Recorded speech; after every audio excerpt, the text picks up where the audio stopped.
11 മണിയാണ്. ഇവിടുത്തെ ഒരു സ്ട്രീറ്റ് ലൈറ്റുകളും അതേപോലെ തന്നെ ഹൈമാസ് ലൈറ്റും പ്രവർത്തിക്കുന്നില്ല. സ്കൂളാണ് കാണുന്നത്.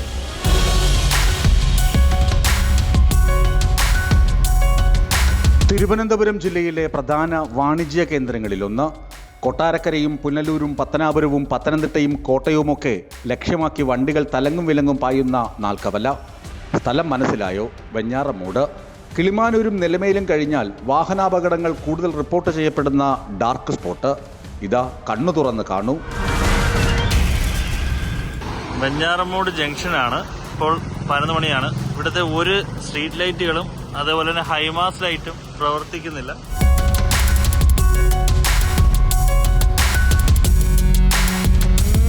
സ്കൂളാണ് കാണുന്നത്.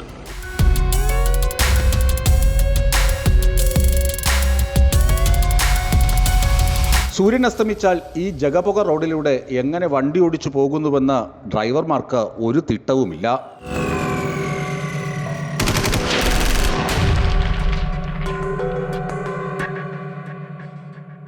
ഇരുട്ടാണ് എങ്ങും. പേരിനു പോലും തെരുവ് വിളക്ക് പ്രകാശിക്കാത്ത നാൽക്കവലയും പൊതുനിരത്തും. ലക്ഷങ്ങൾ വാരി ദൂർത്തടിച്ച് പടുത്തുയർത്തിയ ഹൈമാസ് ലൈറ്റും അകാല ചരമമടഞ്ഞു.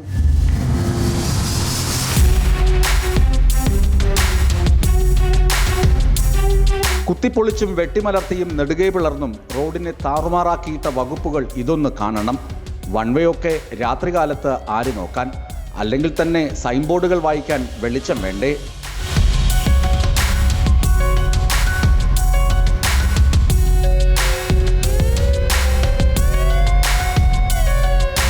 തിരുവനന്തപുരം വെഞ്ഞാറമൂടാണ് ഈ സംഭവം നടക്കുന്നത്. കിളിമാനൂരിൽ നിന്ന് വരുന്ന വാഹനങ്ങൾ ഓപ്പോസിറ്റ് വരികയും വാഹനങ്ങൾ കംപ്ലീറ്റ് ബ്ലോക്ക് ആവുകയും ചെയ്തൊരു അവസ്ഥയാണ് ഇവിടെ ഉണ്ടായിട്ടുള്ളത്.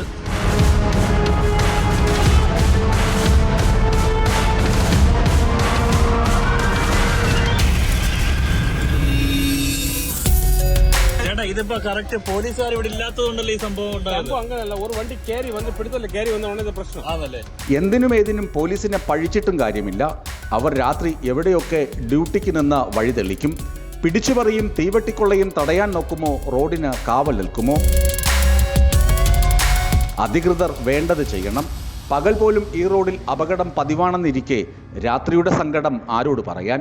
ഈ വഴി പലകുറി യാത്ര ചെയ്യുന്ന ഗതാഗത മന്ത്രിയും ആരോഗ്യമന്ത്രിയുമൊക്കെ ഒന്ന് മനസ്സ് വച്ചാൽ വെഞ്ഞാറമൂടിന് മോക്ഷം ലഭിക്കും. അതുറപ്പാണ്. വിസ്മയ ന്യൂസ്, വെഞ്ഞാറമൂട്.